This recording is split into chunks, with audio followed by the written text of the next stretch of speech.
Welcome into Anita on the Mark, although it's Diddy on trial, and we've been covering it now for 25 days. My co-host, Nevin Shapiro. Nev, 25 days. This thing has been in action, and each and every week, sometimes twice a week, we've been posting and putting out this content, which has been so well received. So please, everyone, please know how much we appreciate you. Like, subscribe, and watch our content. We feel it's some of the best out there in regard to the analysis because all the phenomenal guests.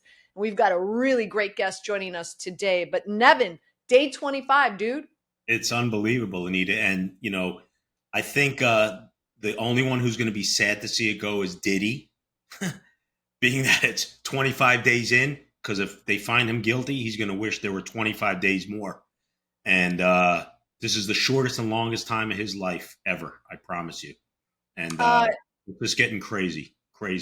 It is. It's been crazy. If you've been following each and every moment and each and every witness and reading each and every witness's testimony, yeah, it's bananas. I'm hooked. So really this week, and again, we're taping this on Wednesday. So just FYI, this week and towards the end of last week, really the big topic of discussion is witness Jane, okay? And her testimony. We're going to dive into that, but really important because it's interesting. Like, I don't know about you, Nevin, like I have a lot of conversations with friends about this trial and what's going on. And I'd say it's a 50-50 split in regard to my friends and coworkers and whatnot that I'm talking to, in that if the prosecution has proven RICO, right? Racketeering charges. And I feel, and we're going to do a deep dive into the testimony that we've heard again with Jane on Friday. And then of course, the last 3 days, Monday, Tuesday, Wednesday. But I think really the importance of her testimony in bringing that RICO charge in full circle. I believe the prosecution has done it. Do you? I do believe they have. I do have a problem with this most recent Jane, who, by the way, is Daphne Joy, 50 Cent's, the mother of 50 Cent's kid. Like, everybody knows that at this point. I think they kept her on maybe a little bit too long because she's starting after today. What I read today, she's starting to seem as if she was she had her own angle in this deal. That's my opinion. And I think she has been damaging to Diddy, but I also think she's got her own. She's lucky she got immunity. I can tell you that. She's lucky she got immunity. Well, she'd be lined up with him.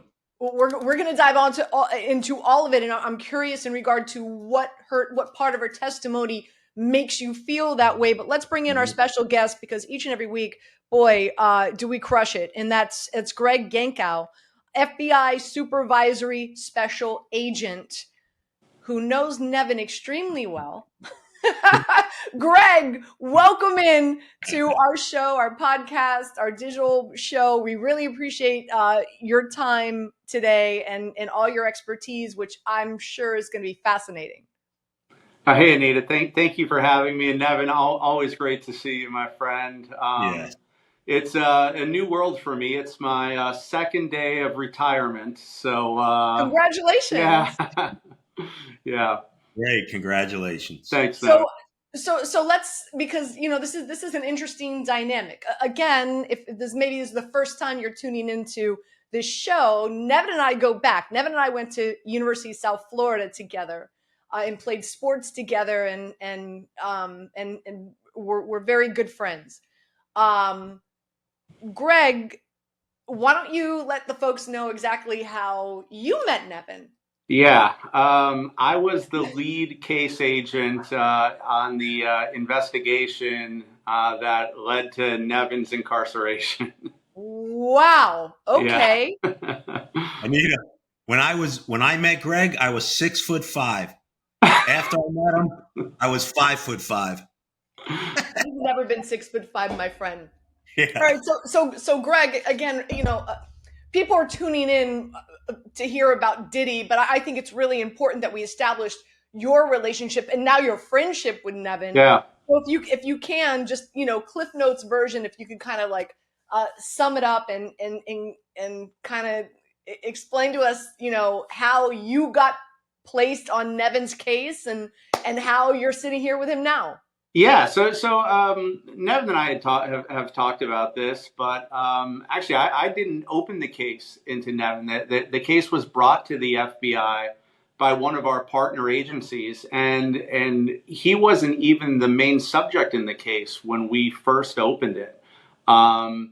It kind of languished for about 2 years before we really got into investigating Nevin. And Nevin, I think it was a group of investors that pushed you into involuntary bankruptcy, which really got the FBI spun up.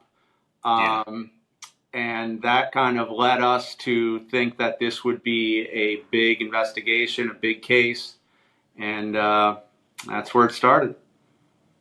And like, at what point in time did it go from like, all right, I'm an FBI agent investigating Nevin Shapiro to this guy's my friend?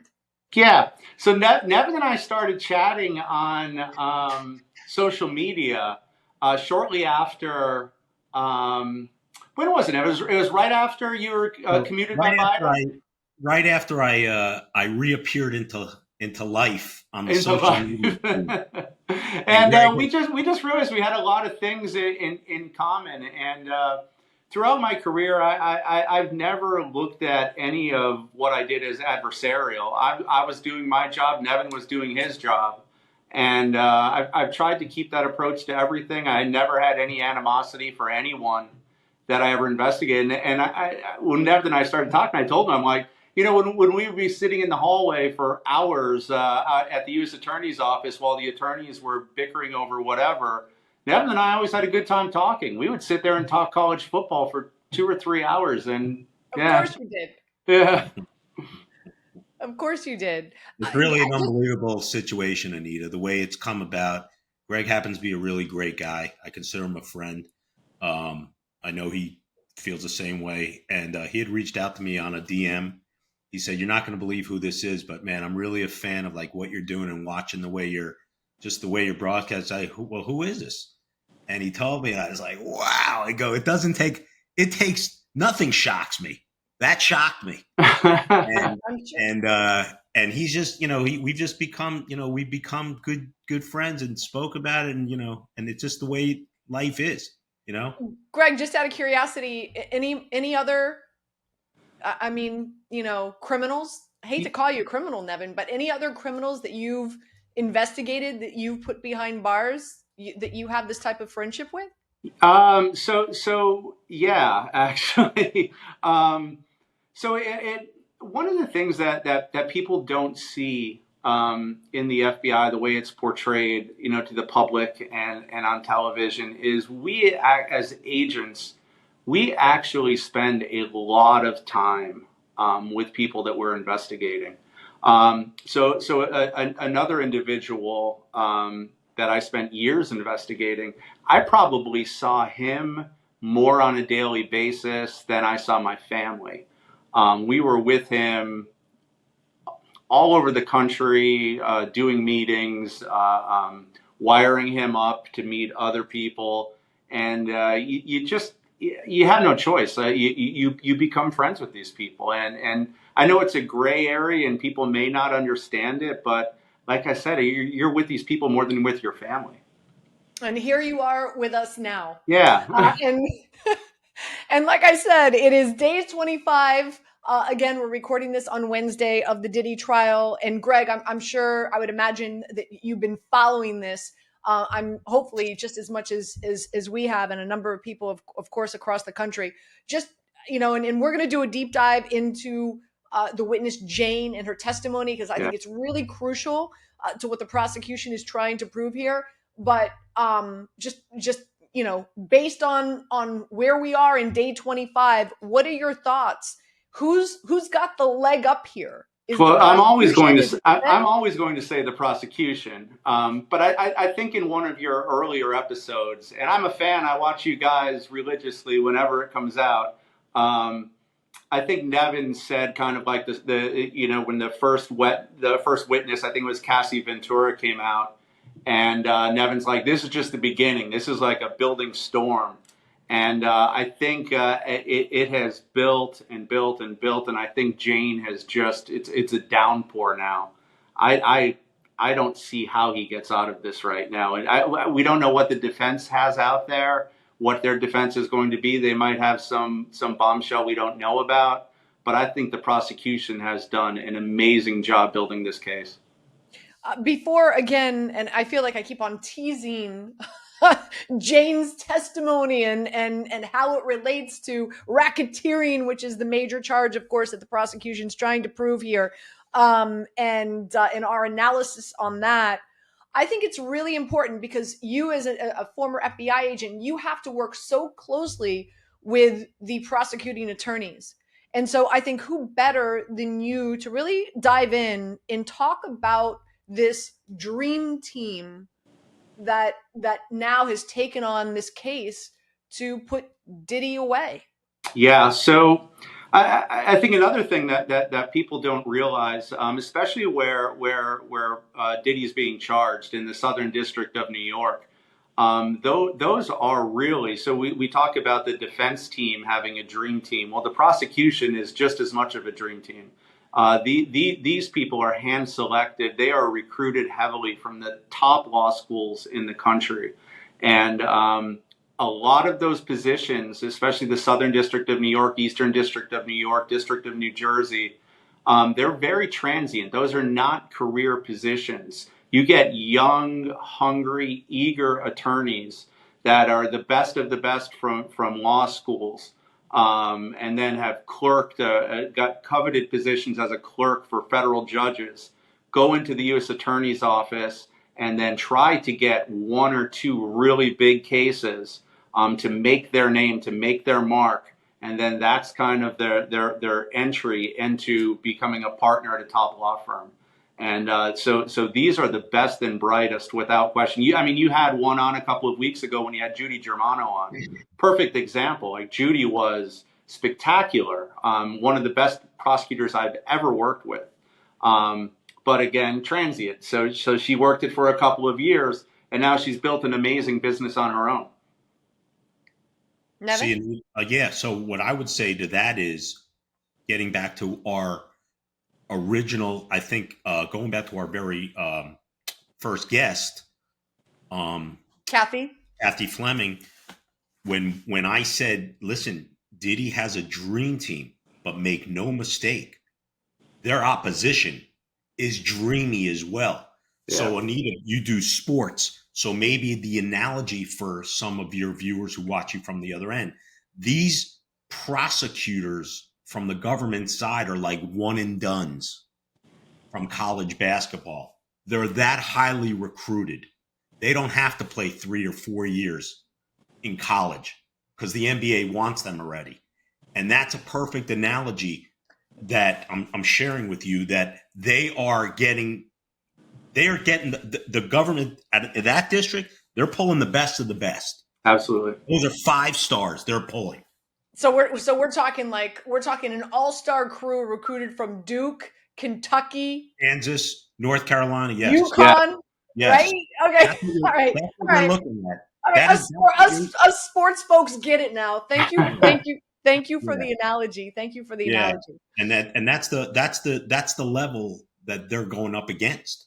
All right, so let's dive into it, right? And again, just to set the table, the prosecution has to prove beyond a shadow of a doubt that Diddy is the leader of a criminal enterprise whose members engaged in sex trafficking, forced labor, arson, bribery, obstruction of justice through use of violence, threats, and coercion, used his wealth and influence to pressure women like Jane and Cassie into sex, then used his money and violence to keep them quiet to protect his reputation.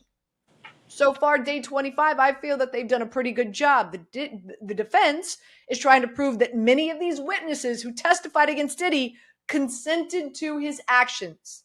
Okay? So what has transpired now with the testimony with Jane? Pretty much you look at it and you're saying, all right, well, Jane pretty much replaced Cassie, right? Like, you heard Cassie's testimony for days. If you've been following Jane's testimony, pretty much, and what Diddy did was pay it for her a $10,000 a month condo for her to really be his sex slave. In essence, it's really what's happening here, right? One thing that really looks bad to me, Anita, horrible optics, is that Diddy is paying her legal fees. Yes. And oh, by the way, wait, he is still paying for her condo, $10,000 a month. He is still paying for that condo as well, Nevin. If that's not a compromised witness, I don't know what would define that. And furthermore, she's been given immunity, which the government had no choice but to do, because they need her she's a potential nail to this guy, to the coffin. She crucial. So in essence, this is somewhat of a love contract, right? Like, I pay you, you give me your body for these, these hotel nights, right? With Cassie, it was freak offs. With Jane, it's hotel nights. Also, what they have established here is these hotel nights had massive planning, travel agents, assistants, securing hotels, bodyguards. At one point, she testified that she went to LA and got ecstasy from LA, traveled back to Florida, carried the drugs for Diddy, got them from his chief of staff, Christina, Krom. And I want you to bring her name back up, Christina, right, Krom. Right. I know. We've got to get into that. Yeah. But in essence, again, Cassie and this Jane testimony, just similar in regard to the violence around them, meant to control them, the arson, the extortion, the kidnapping, the bribery, all of it. And Greg, so I want to go back to you here, and I hope I summed up the 3+ days that we've been hearing the Jane testimony. With that being said, do you feel that the prosecution, if the prosecution was to rest today, do you feel that they have made their case? Anita, I think you just made the case. The way that you just laid that out with each of those bullet points, that's exactly what the prosecution is trying to do. So although it might look random that they're just putting a bunch of witnesses on the stand to tell their story, all of this is completely scripted, thoroughly worked through by these prosecutors. Each witness serves a specific purpose. Each witness is there to tell a specific story and hit a specific criminal element from the United States Criminal Code to prove exactly what they charged him with. So each of these witnesses is there to prove each of those bullet points exactly how you laid them out in a particular order, so the jury has no question when they're sent off to deliberate what the answer is going to be. So this has been thought through. The order in which the witness testimony is given, the questions that are asked by the prosecutor are all very scripted, all very specific to hit each one of those elements to prove this beyond a reasonable doubt. You use the word scripted, and I'm sorry, who was our last guest that was on? I'm drawing a blank right now, Nevin. Colton Seal. Yes. He was alluding to how coached. He used the word coached the witnesses and the testimony is. Kind of take us down that road, just to give our viewers and our listeners a real good understanding of how much time, the hours that the prosecution puts into really coaching these witnesses. And then once they're on the stand, it's like and I'll use that sports analogy, right? Like you've coached that player as much as you could, but now lights are on, game on, baby. Now they've got to shine, and you've got to sit there and you've got to hope that they're going to say and do everything that you coach them to do. Correct? Absolutely. So every prosecutor's dream is to do a big trial. Every FBI agent's worst nightmare is to do a big trial. It is a massive amount of hours, a massive amount of agents babysitting witnesses in hotels, in hotel rooms, in hotel lobbies. For hours upon hours of going through each of these questions. There's no surprises to the prosecutors. By the time they get that witness on the stand, every question we have gone through every single question that is going to be asked of that witness numerous times. We've practiced what possible questions defense is going to ask numerous times. There are very, very few surprises in the courtroom. Nevin? It's luckily for me, I didn't have to go through that process because I didn't. Lucky for me too, Nevin. Oh wow! I mean, that's a harrowing situation. But there's a lot behind this. You know, one of the questions I actually had for Greg, which is relevant to what you're asking, is like, how long does an investigation like this take, Greg? So it's not like an episode of Law and Order on TV. Generally, the FBI is doing bigger, more complex cases. A lot of cases end up with the FBI because it's beyond the capacity of our local and state partners, so they're handed off to the FBI. And also, quite honestly, the FBI, we really pick and choose our cases on what we're going to work, what our priorities are. So we're always going to take the biggest, most complex cases. An investigation like this, it didn't just start when we saw the HSI vans doing search warrants at Diddy's house. This has been going on for years. Just out of curiosity, it's him being a celebrity. Yeah. Right? Like how different of an investigation do you think this is, as well as, how the prosecution is walking into this case, knowing that A, he's a celebrity, and B, knowing that he's got oodles and noodles of money to fight this? How different of a mindset do you think this was for the FBI, federal agents, and the prosecution, knowing that he's a celebrity? Yeah, so I throughout my career, I did not do any cases that involved like a quote unquote celebrity. But I have done numerous cases involving former professional athletes. So I guess they kind of are on a spectrum of celebrity. Believe it or not, it doesn't really change it at all. You're hyper focused when you're doing an investigation. You have your subject, you have your witnesses. It doesn't really matter who they are or what they do. At least to me, how much money they have. I'm given so when I start an investigation, the first thing I would always do is meet with my prosecutor. Okay, here's what we have here.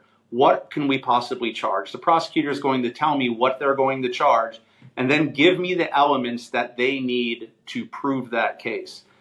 At that point, my investigation is just focused on proving those elements. So I don't care if you're a celebrity, I don't care if you're an athlete, I don't care if you have money or don't have money, I don't care if you're into politics, I don't care any of that. I'm just going to prove those elements to the best of my ability, and that's it.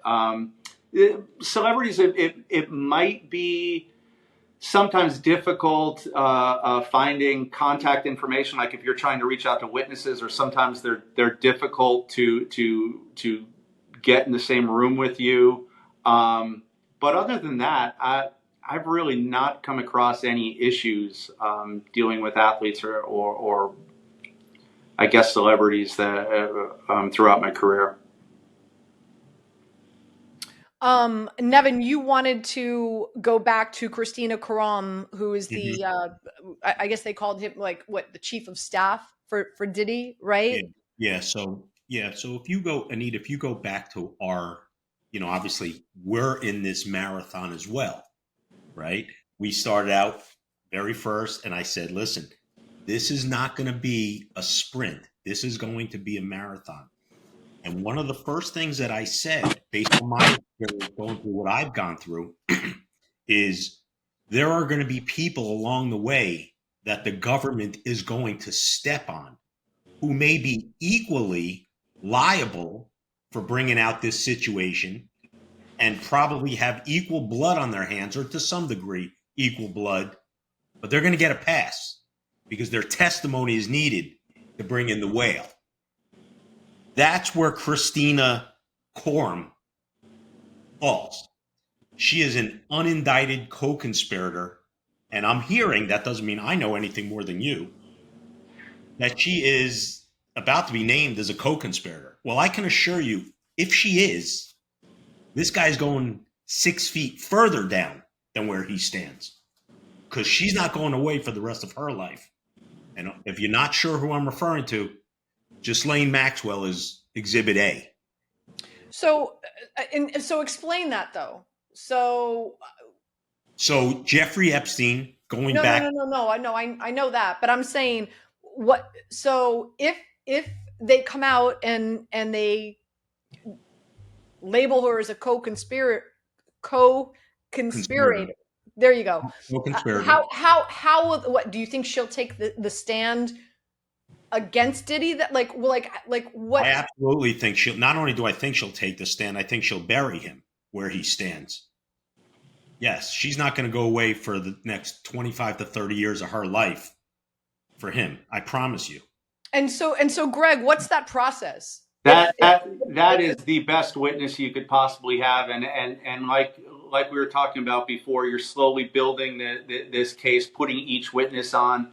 You have an unindicted co-conspirator or cooperating co-conspirator that was part of this enterprise and then is going to cooperate against the top person as part of that enterprise.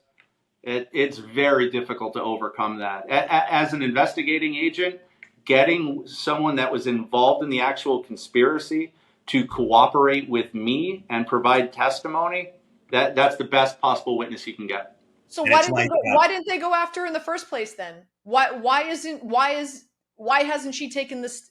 It seems to me then that her testimony would be even more damaging than Cassie. Absolutely, but again, this has been all scripted and practiced by the U.S. Attorney's Office and by the prosecutors. They feel the order of witnesses coming in is not random. They've looked at this, they've tested this, they have prepared this, so they're going to do their most damning testimony at the end, just before the prosecution wraps up. Perfect answer, Greg, and let me jump on to where he left off. Going back to another sports analogy for your viewers, Anita.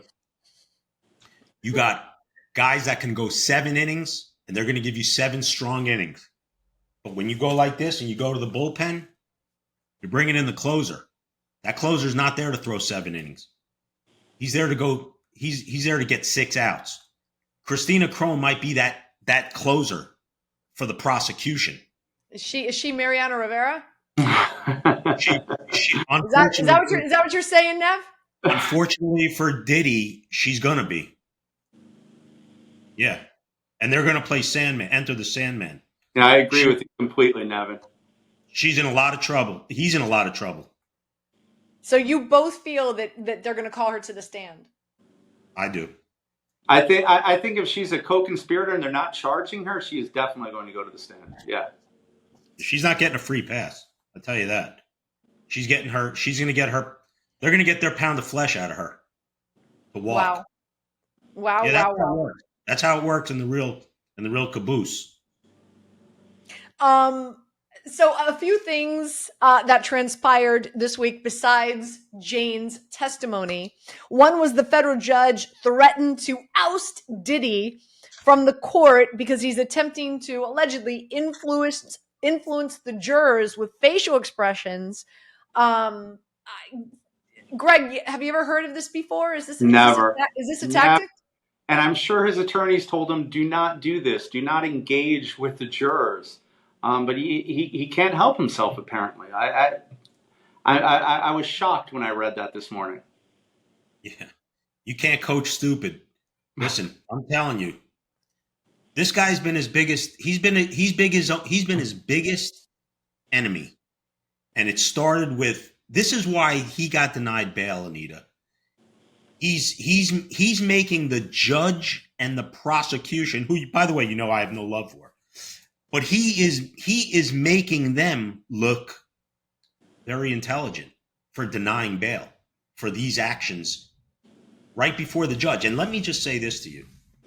The judge is going to give him all the rope for Diddy to prove himself innocent in front of a jury of his peers. If they come up with a guilty verdict, this judge is going to send him to the moon. So a few things, Greg. Each and every guest we have on, I ask them if they think that Diddy should have agreed to a plea deal. Now, keep in mind what was reported. They didn't just offer him one; they offered him two, and we don't know what that time frame was. Could be 20 years, could be 25 years. The dude's 55 years old. He's got a ton of money. Why not battle this out and see if he's got a shot of getting off, right? Like, I don't blame him for trying, but do you feel that this was the wise course of action for him?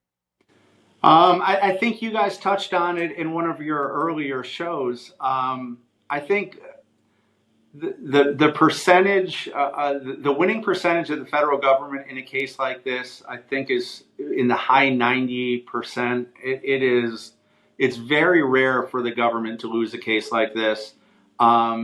Given that, you also have to look at, and Nevin, I think you brought it up. Even with the plea, he was probably looking at very, very serious jail time. So you have to weigh that. You have to look at that. Like if they were going to offer him a plea 20, 25 years, I mean, the guy, what is he, 50 some years old? He's 55. He's 55. 55. So he would have been, so you're looking at he's like 70, 80 70. years old. Yeah. So he probably just thought he should roll the dice. If he was younger, if he was in his 20s or 30s and with his defense team, I think a plea probably would have been in his best interest, because the chance of him winning this, especially now looking at all of these witnesses, I'd be shocked if he wins. Another situation that came up this week was juror number 6, and Nevin, you made me aware of this, that allegedly, apparently, the prosecution wants juror number 6 off the jury. Yeah. Is that correct? Yeah. So I had heard rumblings, and I think it was juror number 6.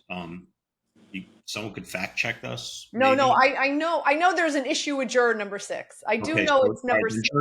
We don't know if it's a man, a woman.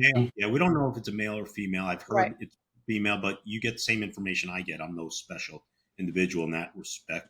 But I will say this: I had heard rumblings early on that there was one juror in particular. Now I'm going to assume that this is who it was. That just was not playing a poker face the whole time. And the prosecution basically asked to have he or she removed. And it's gotten to the point where the word they used was candor. I think it's a female, but they said he or she is not displaying the candor that they signed on for. And there's a biasness that has come out throughout this trial. They got 6 alternates. I think this juror is going to end up getting the boot. It'll be interesting to see if that does happen. That's no guarantee, but I think that's going to happen. Greg, some final thoughts for the rest of the week, and of course, It seems like there's still more to come on the prosecution side. We're still waiting for the defense to get their team. Like you said, we never know something outrageous that the defense can bring to the table. What are your thoughts as it stands right now? I think as of right now, looking at everything that's transpired, I think the prosecution has done an amazing job. I think defense has tried to mitigate a lot of the damage, but they have not hit any blows yet. I think it's going to be an uphill climb unless they have something that we don't know about that they're going to provide when they start their case. But I think the prosecution has done an amazing job and has gone through each of the elements of these crimes in a very methodical nature. And they've done an excellent job. Like I said, I'm always pro prosecution, but I think they've really done a wonderful job. Nevin is not pro prosecution. No, he's not. No. Nevin, They're the you're not. One thing I will say, and I've always maintained this on our episodes, Anita, is while I hate them, I respect their power. And it's, unless you've been through what I've been through, if you're not a Justin Belieber, I am now. Like, you're taking on an awesome amount of power you're going up against. I mean, the resources are endless, and it's just it's straight evil that you can't see, like Santeria. It's that powerful. That's what you're up against. A guy like Diddy, he's an anomaly.